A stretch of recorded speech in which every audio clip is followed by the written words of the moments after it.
I was already on the floor when the hunger started to hurt like fire. My stomach made quiet sounds I tried to hide, because making noise only brought trouble.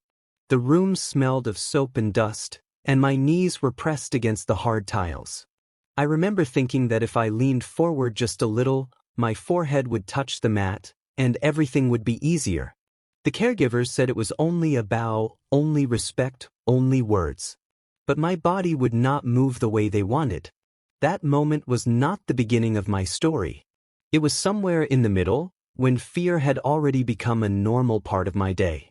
I was 12 years old, living in a Muslim nation where my parents had died years earlier, leaving me in a mixed-faith orphanage run mostly by Muslim caregivers and visited often by social workers from the community. My name is Felix. They knew I was Christian. They always knew. That morning, the bell rang before the sun was fully awake. We lined up like always. The other children whispered prayers they had learned since they could talk. I stood quietly, my hands by my side, my heart beating fast. When the call to prayer ended, the room felt heavier, like the air was watching me. One caregiver walked toward me slowly. He did not shout. He smiled, which was worse. He placed his hand on my shoulder and pushed gently at first. My knees bent a little, then stopped. I felt my throat tighten. I thought of my mother's voice from long ago, telling me that faith was not loud, but it was strong.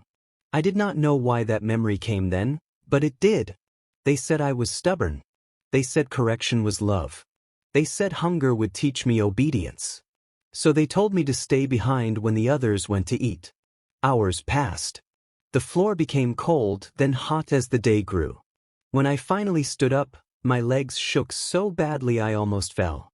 That was the day I understood something important, even though I was still a child. Faith was not only about church or songs or stories. It was about what you do when your knees are forced to choose between comfort and truth. And that day, my knees refused to bow. I did not always understand that I was different. When I first arrived at the orphanage, I was younger, smaller, and quieter. I only knew that my parents were gone and that the world had suddenly become a place where nothing stayed the same. The building was big, painted in dull colors, with long hallways that echoed every footstep. At first, no one asked me many questions. I ate, slept, and followed rules like the others. But difference has a way of showing itself, even when you try to hide it. On registration day, a social worker read through my file and paused. His eyes moved from the paper to my face. He asked about my family name, then about my background. I told him what my mother taught me before she died, that we believed in Jesus, that we prayed differently, that we trusted God in a way that was simple and quiet. The room became silent. From that day, my name was remembered for reasons I did not choose. At first, it was small things. I was corrected more often. I was watched more closely. When lessons were taught, examples were given that made the other children look at me. During prayer times, I was always placed in the front where everyone could see if I moved or not. They said it was guidance. They said it was for my own good. As months passed, the small things grew heavier. Food portions became smaller for me. Chores became harder. Mistakes that were forgiven in others were punished in me. Sometimes I was told to sit alone while the others played. Isolation became part of my routine, like brushing teeth or washing clothes. I remember one afternoon when a visiting social worker asked if we were all being treated well. The caregivers smiled and nodded. We children were standing behind them.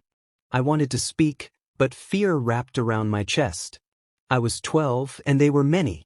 I learned that silence could be forced without hands touching your mouth. At night, when the lights went out, I prayed quietly. Not long prayers, just honest ones. I did not ask to be taken away. I asked for strength to remain who I was.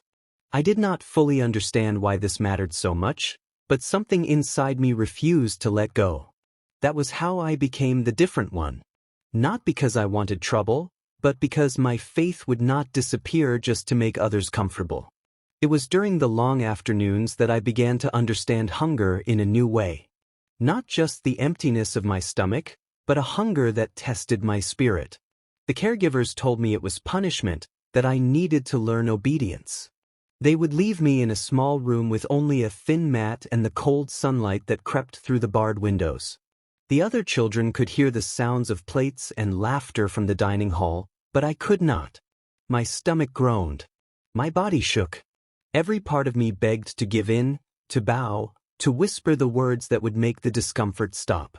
But I remembered something my father had said once, in a voice I barely understood at the time. Faith is stronger than fear. And though I could barely remember his face, his words found me there on the floor, pressed against the walls that seemed taller than towers. I tried to pray, but my words faltered. Instead, I listened. I listened to the quiet, to the wind brushing against the window, to my own heartbeat pounding like a drum. And then, almost as if someone unseen had entered the room, he let me know that he was there. Not with thunder or fire, but with a warmth that touched my chest and whispered to my mind, "Do not fear what they can take from your body. Guard what is in your heart." Hours passed. My throat became dry, and my mouth bitter. I saw shadows of the caregivers moving past the doorway. They looked in, and their eyes were full of expectation. I imagined their thoughts, guessing that I would finally bend, that I would finally obey. But I stayed still, pressing my hands together, trying not to tremble. And that is when hunger stopped being just pain. Hunger became a teacher. It revealed that I could endure more than my body told me I could. It revealed that faith was not only in words or songs, but in the choice to remain true when the world tried to force you otherwise. By evening, they brought food. But I did not rush. I took small bites, slowly, like savoring the reward of surviving. And when I lay down that night, exhausted and aching, I felt something settle deep inside me. A quiet certainty that no punishment, no hunger, no harsh word could make me stop believing. The caregiver's presence was always heavy, like shadows that followed me wherever I went. Some days, they were quiet, watching me with narrow eyes as if waiting for a sign of weakness. Other days, they were loud, their voices cutting through the air like knives, reminding me that disobedience would not be tolerated. One afternoon, I was sent to sweep the yard. The sun was high, burning the dusty ground, and I worked slowly, my hands blistering against the broom handle. Two of the caregivers approached. They did not speak at first. One stood behind me, and I felt the weight of his gaze, the kind that pierces through your back and roots you to the ground. He told me to bow. Not once, not quietly, but as if the command could erase the belief in my heart. I stopped sweeping. My hands clenched the broom tightly and my knees shook, but I did not bow. I imagined what it would feel like to give in, relief, comfort, safety, but that thought passed quickly. I remembered the warmth in my chest, the invisible presence of him who had spoken to me during hunger. They grew angry. Their voices became louder. They raised their hands as if to strike, and I flinched. But before they could, a strange calm came over me.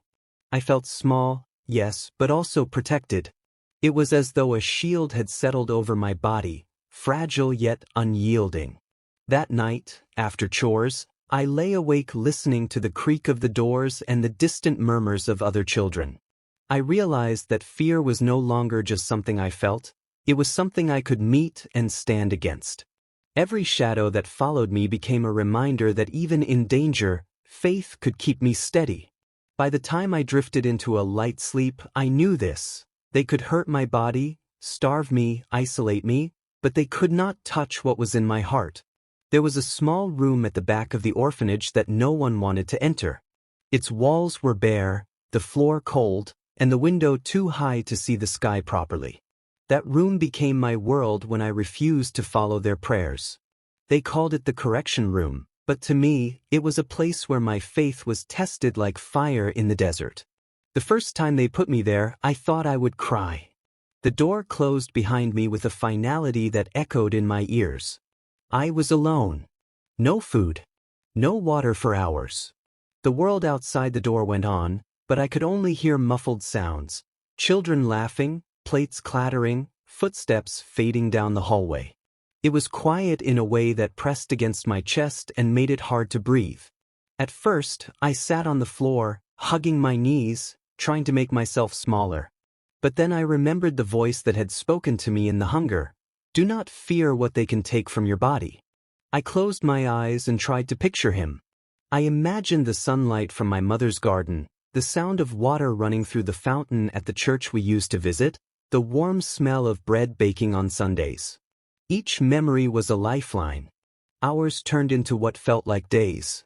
I whispered prayers quietly, not to be heard, but to remind myself I was not alone. And then, as if the room itself had listened, he let me know that my suffering was not unnoticed. I did not see a vision, and I did not hear a voice. It was simpler, quieter. A certainty that filled the room like light. This will shape you. Do not break. When they finally opened the door, I stood slowly. My legs wobbled, my stomach ached, but my spirit was steadier than it had ever been. The caregivers said nothing. They only looked at me, perhaps surprised, perhaps frustrated that I had endured. And in that moment, I realized that isolation had not defeated me. It had made my faith unbreakable. It was a rainy afternoon when they decided that correction with words and hunger was not enough. The caregiver's anger had grown sharper after weeks of my refusal. They told me to kneel, then shouted when I did not. When I stayed still, they struck me with their hands and wooden sticks. Each blow hurt my skin, but it could not reach the part of me that had already learned to stand firm. I curled into a ball on the floor at first, tears mixing with rainwater that seeped through the cracked window. The pain was intense, more than I thought a 12-year-old could endure. But somewhere deep inside, he let me know that these moments were not the end. Hold fast, he revealed. This is shaping a heart that will not bend to fear.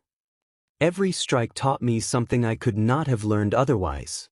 I learned how strong my body could be when my heart was anchored. I learned that the world could try to crush me, but the spirit inside me was untouchable. I whispered prayers quietly between the blows, each word a shield against despair. When it was over, I was bruised and exhausted. My skin ached, my muscles trembled, but I did not feel defeated. The caregivers looked at me in disbelief, perhaps thinking they had succeeded in breaking me. But I had already discovered a secret they could not understand. Faith was stronger than fear, stronger than fists, stronger than any punishment a human hand could deliver. That night, I prayed longer than usual. I prayed for strength, for courage, and for the ability to forgive even those who sought to harm me. I understood then that forgiveness was not weakness, but a power that could free me even while the world tried to hold me down. It was not only the caregivers who tested me. The other children noticed that I did not pray like them, did not bow when told, and often received punishments they did not. Some were curious at first, asking questions with wide eyes. Others laughed, whispered, or even taunted me. One day, while we were in the courtyard, a group of children surrounded me.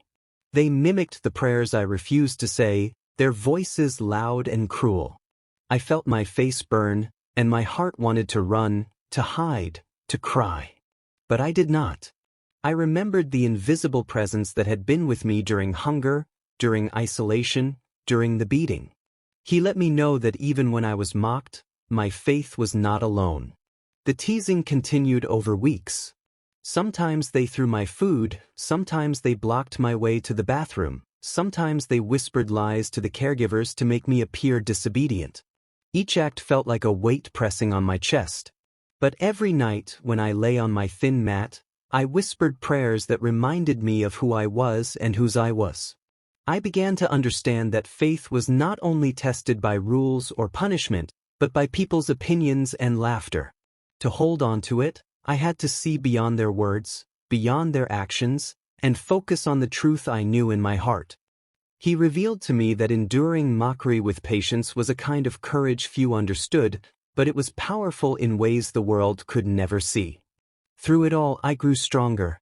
My laughter became quieter, my words more measured, but my heart remained unshaken. I realized that even in a room full of voices against me, I could choose to obey God rather than people. And in that choice, I discovered freedom that no one could take away. One afternoon, something unexpected happened. While I was sitting alone under the shade of a mango tree, trying to hide from the sun and the sharp eyes of the caregivers, a boy from the older group approached me. He was quiet, careful, and carried a small book wrapped in cloth. I noticed the way he glanced around before sitting near me. He did not speak much at first, only handed me the book. I opened it and saw words I recognized, stories about Jesus, about courage, about faith in impossible situations. My heart leapt, and I realized that even here, in a place meant to shape us into fear, God could place teachers in secret. We met in secret for weeks. He taught me to pray in ways I had never imagined, to read scripture slowly and understand it in my own heart. He let me know that knowledge of God's word was stronger than any punishment, stronger than isolation, stronger than hunger or pain. The caregivers never knew, but I could feel something inside me growing with each lesson: courage, hope, and a deeper understanding that faith was alive and active. Sometimes, I imagined the look on the caregivers' faces if they discovered our meetings. I felt a small thrill, but it was not pride. It was the realization that God could work even when all seemed lost, even in corners no one paid attention to. He revealed to me something important one day, though he did not say it with words. He let me know that I was not alone, that every small act of courage, every refusal to bow, every secret prayer, was part of a bigger story. A story where the weak could stand, where faith could grow even in the harshest soil. And in that moment, I knew that no one could take my heart, because it belonged to him first. As time passed, the pressure changed. It was no longer only hunger or isolation or pain. It became something deeper, something that tried to touch my identity. One morning, I was called into a small office where 2 caregivers and a visiting social worker sat. The room smelled of paper and sweat. They asked me questions slowly, carefully, like people setting a trap without raising their voices. They spoke about my future. They spoke about education, safety, and belonging. They said life would be easier if I accepted what everyone else believed. They said I was too young to choose my own faith. They said my stubbornness would only bring more suffering. As they talked, I felt my hands shake, not from fear of them, but from the weight of the choice they were placing in front of me. I realized then that this was not just about bowing or prayers. This was about losing myself to survive. My mind raced. I imagined food without punishment, sleep without fear, days without pain. For a moment, the idea tempted me. I was only 12. I was tired. My body carried scars I did not talk about. But in that moment, he revealed something to me that settled my heart. He let me know that if I abandoned what I believed just to be safe, I would lose something far more important than comfort. I would lose truth. I would lose the quiet strength that had carried me through hunger, isolation, and beating. I would lose myself. I answered them simply. I did not argue. I did not shout. I just told them that I could not change what was inside me. The room grew tense. Their faces hardened. They dismissed me with warning looks and heavy silence.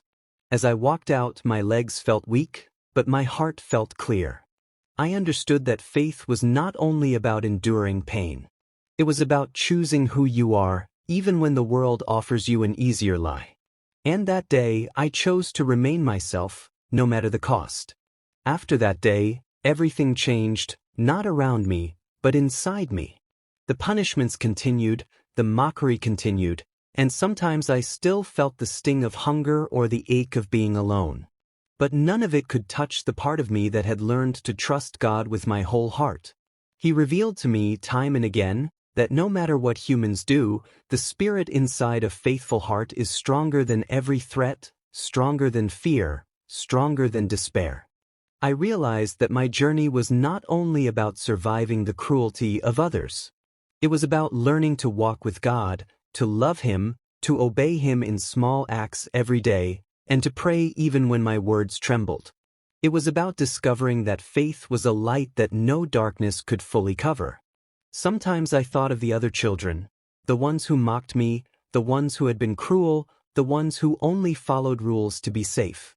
I felt no hatred in my heart, only a quiet understanding that they, too, were lost in fear. And I prayed for them. I prayed that one day, they would know the peace that comes from trusting God, that they would learn that love is stronger than punishment and truth is stronger than fear. Now, I want to tell anyone who hears my story something important.